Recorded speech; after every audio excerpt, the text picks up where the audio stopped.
Assalamualaikum warahmatullahi wabarakatuh. Yang terhormat dosen penguji ujian kinerja PPG Daljab Angkatan 1 tahun 2021 Universitas Kristen Satyawacana Salatiga. Perkenalkan, nama saya Agnes Tirta Mayangsari dengan nomor induk mahasiswa 952021045. Saya mahasiswa PPG Daljab Angkatan 1 di Universitas Kristen Satyawacana Salatiga. Saya guru di SD Negeri Sigedong 01, Kecamatan Bumi Jawa, Kabupaten Tegal, Provinsi Jawa Tengah.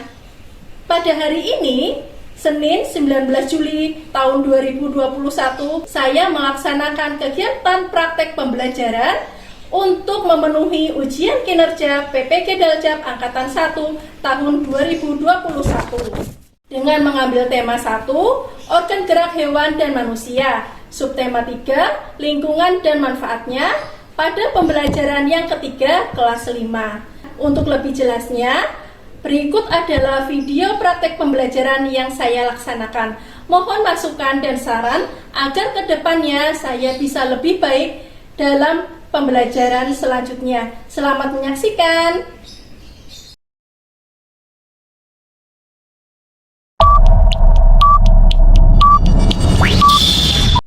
Bismillahirrahmanirrahim. Assalamualaikum warahmatullahi wabarakatuh. Selamat pagi anak-anak.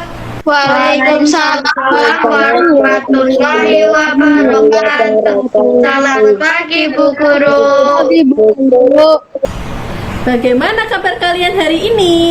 Alhamdulillah. Hari ini luar biasa. Alhamdulillah ya. Kalau kalian dalam keadaan sehat walafiat. Ibu mau mengabsen kalian. Sepertinya Ibu melihat kalian sudah hadir semua. Apakah kalian sudah mengisi link presensi hari ini? Sudah. Baik, terima kasih anak-anak. Apakah suara Ibu terdengar jelas? Ya. Jelas. Alhamdulillah. Sebelum kita memulai pembelajaran hari ini, marilah kita berdoa terlebih dahulu.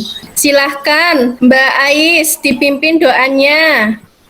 Siap, berdoa mulai. Bismillahirrahmanirrahim.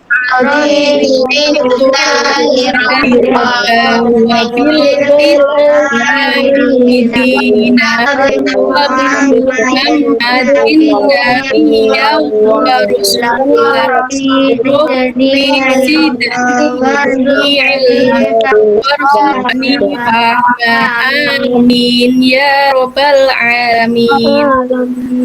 Terima kasih. Marilah anak-anak kita menyanyikan lagu Garuda Pancasila.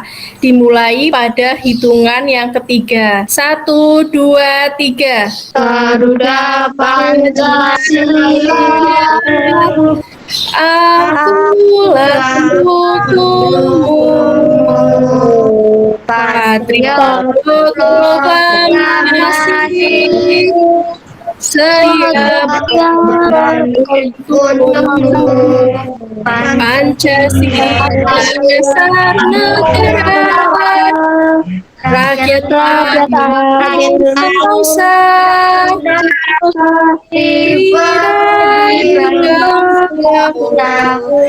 ayo maju, ayo maju.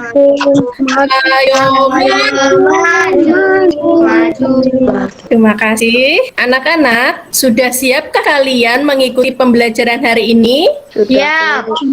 Iya, Bu.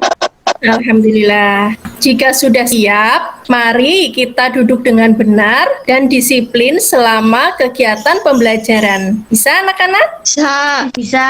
Baik, coba anak-anak, Ibu mau tanya. Kemarin kita mempelajari apa ya anak-anak? Jenis kelainan tulang. Ya, jenis kelainan tulang. Nah, hari ini anak-anak kita akan mempelajari kekayaan alam dan dampak akibat Indonesia sebagai negara negara maritim. Dan nilai-nilai luhur Pancasila sebagai bekal kalian dalam mengeksplor kekayaan alam Indonesia dengan bijaksana dan bertingkah laku sesuai dengan nilai-nilai luhur Pancasila. Ya anak-anak, materi pembelajaran hari ini adalah kekayaan alam yang dimiliki oleh Indonesia sebagai akibat pengaruh kondisi geografis sebagai negara kepulauan atau maritim. Yang kedua, keberagaman mata pencaharian penduduk Indonesia sebagai akibat pengaruh kondisi geografis sebagai negara kepulauan atau maritim. Yang ketiga, dampak pengaruh kondisi geografis bangsa Indonesia sebagai negara kepulauan atau maritim terhadap kehidupan ekonomi, sosial, dan budaya. Yang keempat, ide pokok tiap-tiap paragraf pada teks lisan maupun tulis. Yang keenam, perilaku dalam kehidupan sehari-hari yang mencerminkan nilai-nilai Pancasila. Tujuan pembelajaran hari ini adalah yang pertama, setelah bertanya jawab, kita dapat menganalisis kekayaan alam dan keberagaman mata pencaharian penduduk Indonesia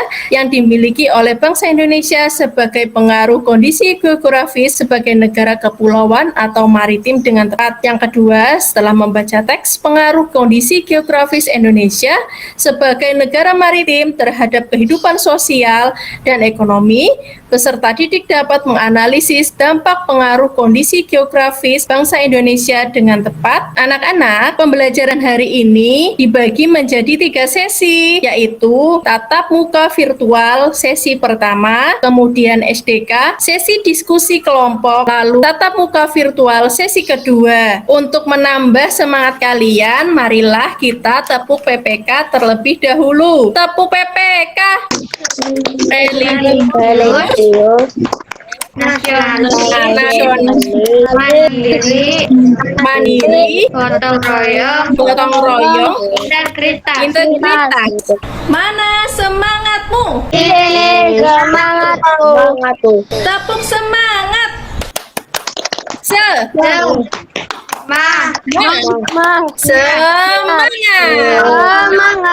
Nah anak-anak, Ibu mendapat berita online mengenai diplomasi maritim Indonesia dari kondisi alam menuju prestasi. Berita ini Ibu dapatkan dari kompas.com. Nah, sekarang Ibu mau tanya, mengapa Indonesia dikenal sebagai negara maritim? Lalu, apakah ada dampak yang ditimbulkan akibat dari Indonesia sebagai negara maritim? Bu, apa itu maritim? Ya, pertanyaannya bagus. Apa itu maritim? Nah, anak-anak, menurut Kamus Besar Bahasa Indonesia, maritim adalah berkenaan atau berkaitan dengan laut. Nah, inilah yang akan kita pelajari. Sebelum kalian belajar, Ibu akan membagi kalian ke dalam kelompok kecil. Kelompok pertama, Aisila, Fauza, dan Atrik. Kelompok kedua, Dani, Vinia, dan Hilda. Lalu kelompok tiga, Asfi, Putri, dan Rizky. Anak-anak, ini adalah tugas yang harus kalian selesaikan. Ada tugas individu dan tugas kelompok. Tugas individu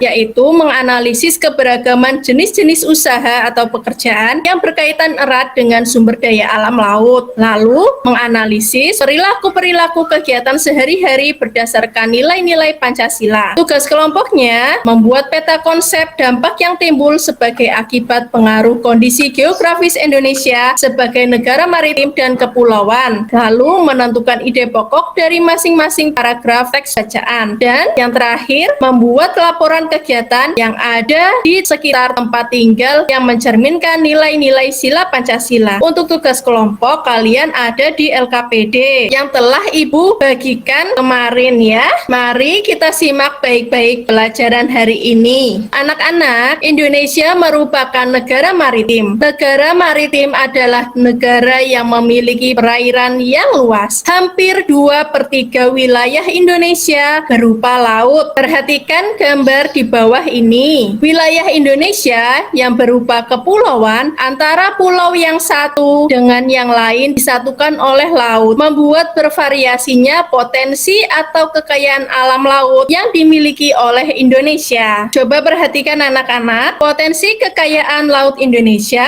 Indonesia merupakan negara maritim dan negara kepulauan. Jumlah perairan yang lebih besar daripada daratan membuat Indonesia menjadi salah satu satu negara dengan potensi laut terkaya di dunia. Di dalam laut ada tumbuhan, ada mutiara, terumbu karang, dan ikan. Tentunya ikannya sangat beraneka ragam. Mutiaranya juga yang dihasilkan dari yang kualitas rendah sampai kualitas tinggi ada di Indonesia. Air laut jika diolah dapat menghasilkan garam, dan selain itu potensi kekayaan alam laut Indonesia mengandung minyak bumi anak-anak. Tentunya minyak bumi itu diolah bisa menjadi pertamax, pertalit, solar, dan lain sebagainya. Potensi kekayaan laut Indonesia selain dari minyak bumi, garam, ikan, tumbuhan, mutiara, terumbu karang, juga bisa dari sektor pariwisata. Seperti apa saja anak-anak? Pantai. Ya, pantai menjadi salah satu pariwisata yang terbanyak di Indonesia. Banyak pantai yang bagus-bagus ya.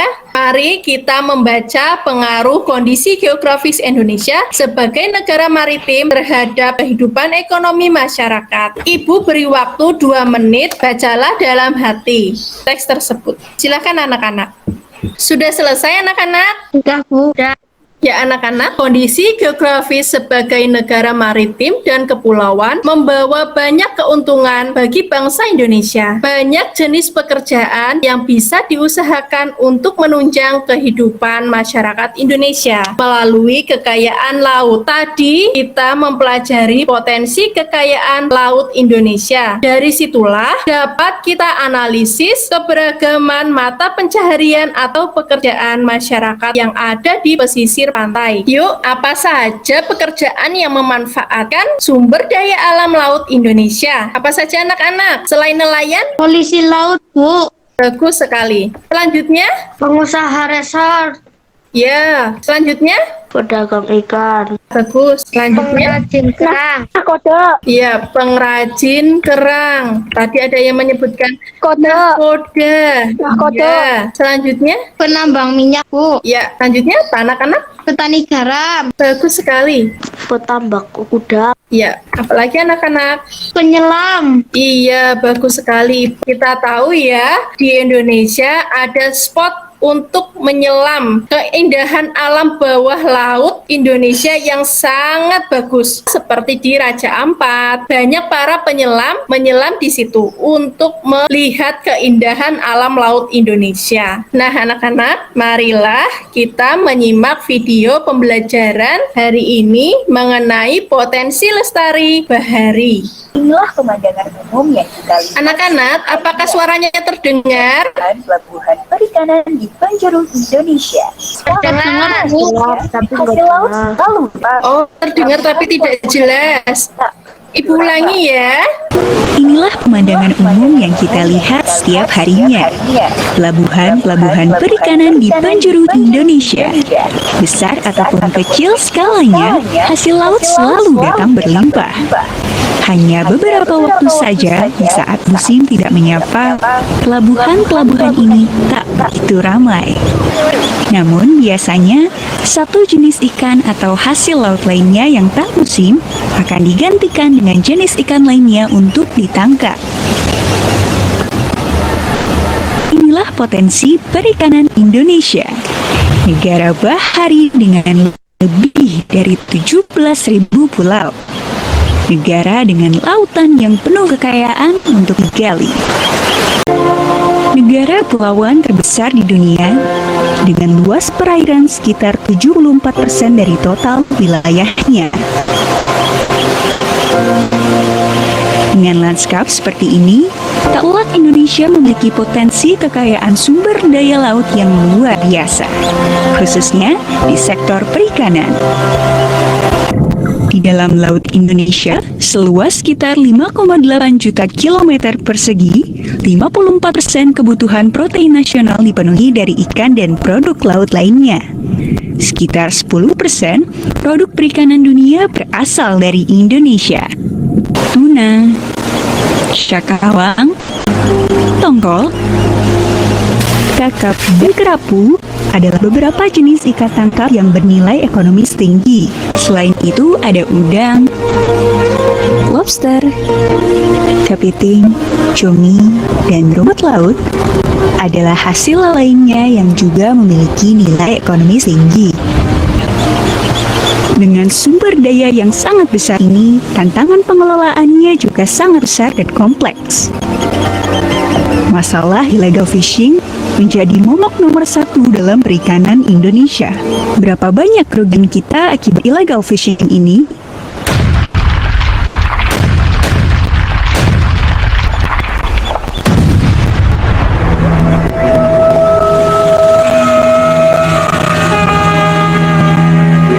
Kementerian Kelautan dan Perikanan mencatat bahwa kerugian negara akibat illegal fishing diperkirakan mencapai 100 triliun rupiah per tahunnya.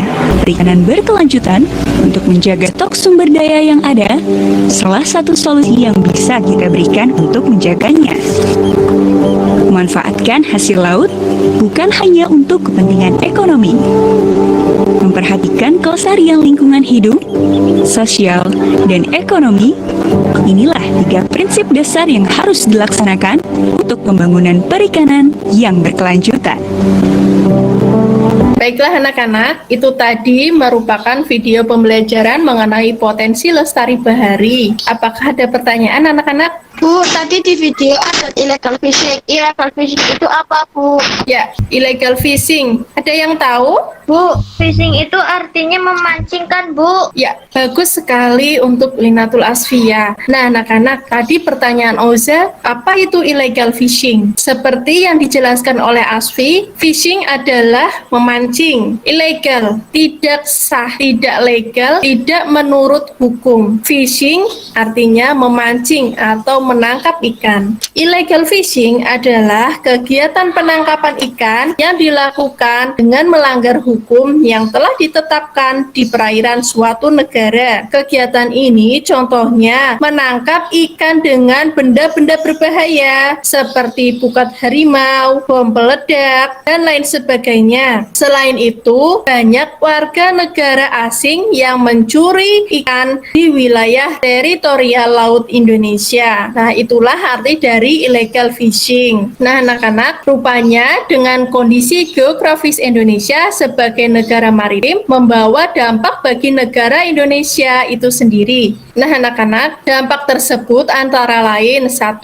Komunikasi dan interaksi antar penduduk menjadi lebih mudah, baik antar warga Indonesia maupun orang Indonesia dengan warga negara asing. Hal ini didukung adanya kemajuan teknologi di bidang pelayaran antar pulau dan antar negara. Yang kedua, terjadinya pembauran, pencampuran atau peleburan nilai-nilai antar pulau dan antar negara. Yang ketiga, munculnya perkampungan-perkampungan etnis tertentu seperti pecinan dan kampung Arab. Yang keempat, terjadinya perubahan perilaku masyarakat karena pengaruh masuknya pola dan nilai perilaku dari pulau, daerah maupun negara lain.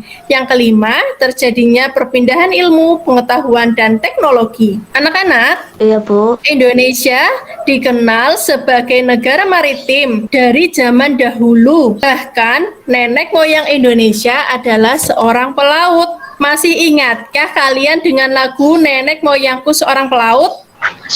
Yuk kita nyanyikan bersama-sama. Bisa anak-anak? Bisa. 1, 2, 3. Nenek moyangku, Anak nenek moyangku, nenek moyangku pelaut, gemar mengarahkan samudra, menerjang ombak, tiada takut, menembus badai, sudah biasa. Anak-anak, dari zaman dahulu, Indonesia dikenal dengan kekayaan alam lautnya. Indonesia dikenal dengan negara bahari. Tentunya kita masih ingat pelajaran mengenai sejarah yang dulu. Banyak kerajaan-kerajaan di Indonesia, yang mencapai kejayaannya karena pengaruh dari kekuasaan maritimnya. Mari kita lihat teks kejayaan bahari masa lalu. Marilah kita membaca teks ini di dalam hati dan Ibu beri waktu 2 menit. Silahkan anak-anak. Sudah selesai anak-anak? Sudah, Bu. Sudah. Baiklah, anak-anak, sesuai dengan tugas kelompok, kalian mencari ide pokoknya nanti pada saat sesi diskusi kelompok. Baiklah, kita lanjutkan lagi. Anak-anak, tahukah kamu, meskipun terdiri atas 5 sila, namun Pancasila itu merupakan satu kesatuan yang utuh. Anak-anak, Indonesia terdiri atas beribu-ribu pulau. Pulau-pulau itu membentuk satu kesatuan, yaitu Negara Kesatuan Republik Indonesia. Sama dengan Pancasila, walaupun terdiri dari 5 sila, Pancasila merupakan satu kesatuan yang utuh dari kelima silanya. Pancasila menjadi pandangan hidup bangsa Indonesia. Maka dari itu, perilaku dan sikap masyarakatnya haruslah mencerminkan nilai-nilai luhur Pancasila. Setiap sila yang membentuk Pancasila merupakan unsur yang mutlak yang membentuk kesatuan, bukan unsur pelengkap. Artinya di sini satu sila menjiwai dan dijiwai oleh sila yang lainnya. Artinya satu sila menjiwai dan dijiwai oleh sila-sila yang lain. Sila pertama menjiwai sila kedua, ketiga, keempat, dan kelima, dan demikian seterusnya. Setiap sila yang membentuk Pancasila juga sebagai satu kesatuan yang mutlak, tidak dapat ditambah dan dikurangi. Oleh karena itu, Pancasila tidak dapat diubah menjadi trisila atau ekasila. Anak-anak, kalian bisa melihat ada nilai-nilai Pancasila. Untuk sila kedua, kemanusiaan yang adil dan beradab, adanya mengakui persamaan derajat, saling mencintai, bertenggang rasa, tidak semena-mena, nilai-nilai kemanusiaan, dan lain sebagainya. Nah, kalian bisa pelajari hal ini. Sampai di sini, apakah ada pertanyaan anak-anak? Ada. Baiklah, kita lanjutkan lagi ya. Coba anak-anak analisislah perilaku-perilaku di bawah ini berdasarkan nilai-nilai Pancasila. Seperti contohnya, pemilihan ketua kelas mencerminkan sila keempat, kedua, ketiga, dan kelima. Kita bersama-sama menganalisis perilaku-perilaku di bawah ini berdasarkan nilai-nilai sila Pancasila. Perayaan Hari Besar Keagamaan mencerminkan sila keberapa saja anak-anak? Sila pertama. Ya, sila ke-1. Lanjutnya? Sila ketiga. Ya, bagus. Sila ketiga. Apakah ada lagi? Sila kelima. Ya, sila keberapa lagi? Sila kedua. Bagus. Untuk gotong royong, sila keberapa? Sila ketiga. Ya, sila ketiga. Selanjutnya? Sila kedua. Sila kedua. Sila kelima. Bagus. Menjenguk teman yang sakit. Sila keberapa anak-anak? Sila kedua. Selanjutnya? Sila ketiga. Sila ketiga. Sila Ada yang lain? kelima. Sila kelima. Selanjutnya? Sila ke-1. Iya, bagus sekali. Sila ke-1. Bagus. Rupanya kalian sudah memahami ya. Baiklah anak-anak, ternyata waktu sesi pertama pembelajaran telah selesai. Dilanjutkan sesi diskusi kelompok. Pada saat sesi diskusi kelompok mengerjakan tugas LKPD. Ingat, tetap mematuhi protokol kesehatan untuk memakai masker. Ya anak-anak? Iya, Bu. Ya anak-anak, kita akan berjumpa lagi pada 25 menit yang akan datang pada tatap muka virtual sesi kedua. Iya, Bu. Iya, Bu. Tapi Ibu juga akan membimbing kalian dalam sesi diskusi kelompok melalui video call WhatsApp. Iya, Bu. Sampai jumpa anak-anak. Sampai jumpa. Sampai jumpa, Bu Guru. Sampai jumpa, Bu Guru.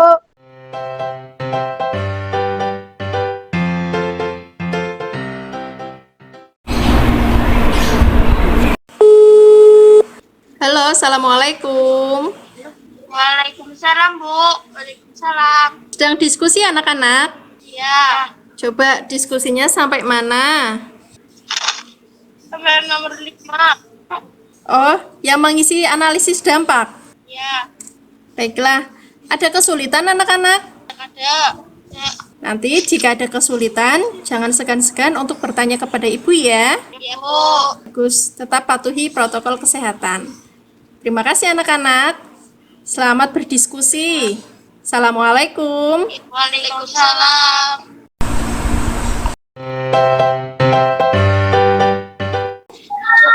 Kalian sedang melaksanakan diskusi? Iya. Iya. Apakah ada kesulitan? Ada, Bu. Baiklah, jika tidak ada kesulitan, jangan segan-segan ya untuk bertanya kepada ibu ya, anak-anak. Iya, Bu. Nanti jika sudah selesai, jangan lupa foto hasil diskusi kalian, kemudian kirimkan ke ibu. Ya. Baiklah, sampai jumpa lagi di sesi tatap muka virtual sesi kedua. Sampai jumpa anak-anak. Assalamualaikum. Waalaikumsalam. Kalian sedang berdiskusi ya? Sudah. Apakah ada kesulitan anak-anak? Ya. Baiklah, jika tidak ada, jika kalian sudah melaksanakan diskusi kelompok, hasil pekerjaan kalian jangan lupa untuk difoto dan dikirimkan ke ibu ya. Ya, Bu. Kita bertemu lagi pada sesi tatap muka virtual yang kedua. 5 menit lagi ya. Sampai jumpa. Assalamualaikum. Waalaikumsalam.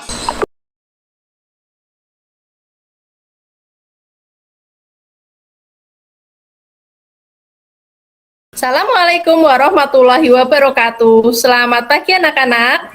Waalaikumsalam warahmatullahi wabarakatuh. Selamat pagi, Guru. Nah, anak-anak, kita mulai kegiatan tatap muka virtual sesi kedua. Tadi Ibu video call kalian untuk memantau diskusi kalian. Rupanya banyak yang sudah bisa ya anak-anak. Baiklah, Ibu akan menunjukkan hasil diskusi kelompok dari kalian. Baiklah anak-anak, ini adalah hasil diskusi kelompok 1. Ada ide pokok, peta konsep, dan laporan kegiatan yang mencerminkan nilai-nilai Pancasila. Dan ini adalah hasil diskusi kelompok 2. Bagus-bagus ya. Dan ini adalah hasil diskusi kelompok 3. Ya, kalian mengerjakannya dengan sangat luar biasa. Nah, anak-anak, sekarang waktunya presentasi hasil diskusi kelompok. Silahkan, kelompok 1, silakan. Assalamualaikum warahmatullahi wabarakatuh. Waalaikumsalam warahmatullahi wabarakatuh. Tradisi imtihanan. Imtihanan adalah tradisi untuk merayakan kelulusan dan kenaikan kelas pada sekolah madrasah atau TPQ. Kegiatan ini dilakukan setiap tahun sekali dan dilaksanakan selama 2 hari 2 malam. Pada kegiatan ini, anak-anak menampilkan kreativitas seperti hafalan Al-Quran dan tarian dan lain-lain. Setiap RT membuat kreasi seperti rumbat, angklung, atau kreasi lainnya yang ditampilkan dengan cara arak-arakan mengelilingi kampung pada malam hari dan pengajian hiburan untuk warga dan orkus gembus. Kegiatan ini membuat para warga bergotong royong dan bersukaria. Tradisi ini mencerminkan nilai-nilai Pancasila. Wassalamualaikum warahmatullahi wabarakatuh. Waalaikumsalam warahmatullahi wabarakatuh. Bagus sekali presentasi dari kelompok 1. Ayo tepuk tangan untuk kelompok 1. Selanjutnya, untuk kelompok kedua, silakan presentasikan hasil diskusi kalian. Assalamualaikum warahmatullahi wabarakatuh. Saya akan presentasikan kegiatan arak banyu dilakukan ketika salah satu keluarga tidak memiliki air seperti sumur ataupun air PDAM. Maka seluruh warga berbondong-bondong datang ke sumur mata air untuk mengambil airnya menggunakan pipa dan piring bersama-sama sambil menabuh kencer sampai rumah. Setelah tiba di rumah, warga bersama-sama menikmati tumpang atau nasi kuning, mewujudkan rasa syukur bahwa air sudah sampai rumah dan akan dinikmati oleh keluarga. Warahmatullahi wabarakatuh. Waalaikumsalam warahmatullahi wabarakatuh. Beri tepuk tangan untuk kelompok kedua. Selanjutnya, kelompok ketiga, silahkan. Assalamualaikum warahmatullahi wabarakatuh. Saya akan mempresentasikan hasil diskusi berjudul Serakalan. Serakalan seni musik yang dipadukan dengan macam-macam alat tabuh seperti kencer, terbang, keplak, rombok, dan beduk dengan lagu-lagu Islami Jawa yang dilakukan oleh penabuh. Serakalan merupakan ritual keagamaan Islam tradisional yang mengkombinasikan syair-syair pujian kepada Allah dan Rasul-Nya. Dalam istilah lain, serakalan menjadi menjadi sebuah ritual keagamaan yang diadakan pada momen-momen penting. Wassalamualaikum warahmatullahi wabarakatuh. Assalamualaikum warahmatullahi wabarakatuh. Beri tepuk tangan untuk kelompok ketiga. Bagus sekali anak-anak. Ya, tadi Ibu mendengar ada tradisi imtihan, ada kegiatan arak banyu, ada kegiatan serakalan. Nah, kegiatan-kegiatan itu rupanya mencerminkan nilai-nilai Pancasila. Seperti imtihan, mencerminkan nilai sila ke-1 karena berhubungan dengan agama. Selain mencerminkan sila ke-1, sila ke-3, sila ke-2, dan sila ke-5 juga sama karena ada kegiatan gotong royong ya. Semua yang kalian presentasikan tadi ada kegiatan gotong royong yang mencerminkan sila ke-3 dan mencerminkan sila-sila yang lain. Bagus sekali anak-anak ya. Nah, karena kalian telah menyelesaikannya dengan baik, Ibu mengucapkan terima kasih. Bagus sekali. Baiklah anak-anak, kesimpulan pembelajaran hari ini yang pertama, Indonesia merupakan negara maritim karena hampir 2/3 wilayah Indonesia berupa laut. Indonesia juga merupakan negara kepulauan. Oleh karena itu,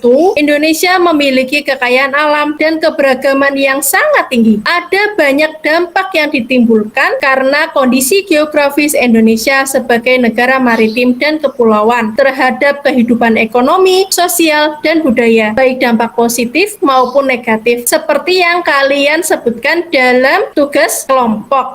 Yang kedua, keberagaman dan dampak tersebut dapat menjadi pencetus disintegrasi bangsa sehingga dapat memecah persatuan. Namun, hal itu dapat dicegah dengan menanamkan nilai-nilai luhur Pancasila di setiap perilaku dan sendi-sendi kehidupan bermasyarakat dan bernegara. Perbedaan-perbedaan yang ada bukanlah menjadi hambatan, tetapi harus menjadi kekayaan nasional sebagai pemersatu untuk kemajuan bangsa Indonesia. Baiklah anak-anak, rupanya pelajaran kita hari ini selesai. Apa yang kamu pelajari hari ini anak-anak? Kekayaan alam Indonesia, Ya, sekali. Selain itu, dampak positif dan negatif, Indonesia sebagai negara maritim, maritim. Bagus sekali. Selain itu, jenis-jenis pekerjaan, bagus. Ya, nilai-nilai Pancasila. bagus sekali. Bagaimana perasaanmu setelah mengikuti pembelajaran hari ini, anak-anak? Senang. Alhamdulillah. Apakah ada materi yang belum kamu pahami pada pembelajaran hari ini?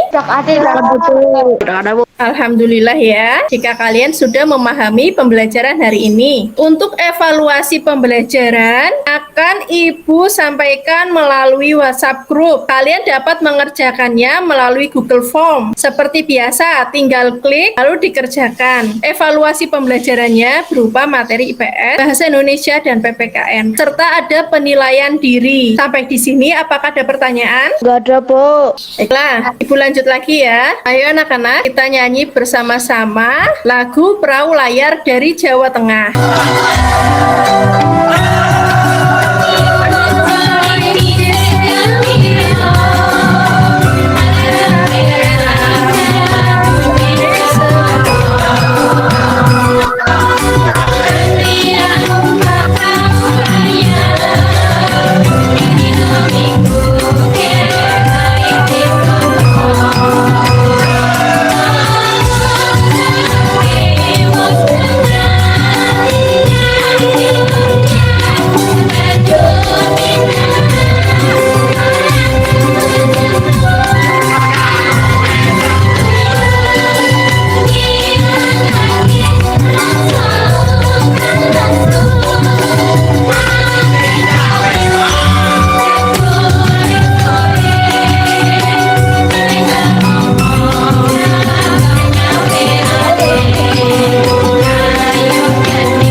Baiklah anak-anak, kita harus bersyukur atas nikmat yang diberikan oleh Allah Subhanahu wa Ta'ala, dan mari kita berdoa sebelum kita mengakhiri kegiatan belajar hari ini. Ibu lihat Oza yang sangat aktif dalam pembelajaran hari ini. Silakan Mbak Oza dipimpin doanya. Siap, berdoa mulai. Bismillahirrahmanirrahim. Allahumma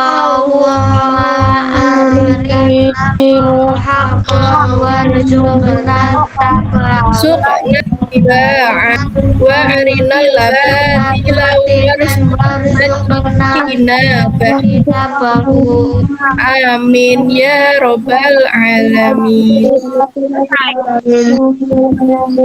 Ya anak-anak, tetap jaga kesehatan kalian, tetap menerapkan 5M, yaitu memakai masker, menjaga jarak, mencuci tangan, menghindari kerumunan, dan mengurangi mobilitas. Kita berdoa bersama-sama agar pandemi ini segera berakhir. Baiklah anak-anak, Ibu mengucapkan terima kasih banyak atas pembelajaran yang luar biasa hari ini. Ibu juga titip salam untuk kedua orang tua kalian di rumah. Ya, Bu. Sampai jumpa lagi Ya, Bu. pada pembelajaran berikutnya. Ya, Bu. Ya, Bu. Ya, Bu.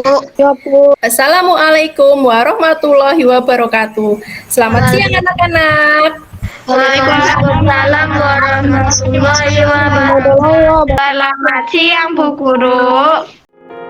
Demikianlah video praktek pembelajaran ujian kinerja PPK Daljab Angkatan 1 tahun 2021. Terima kasih atas perhatiannya. Wassalamualaikum warahmatullahi wabarakatuh.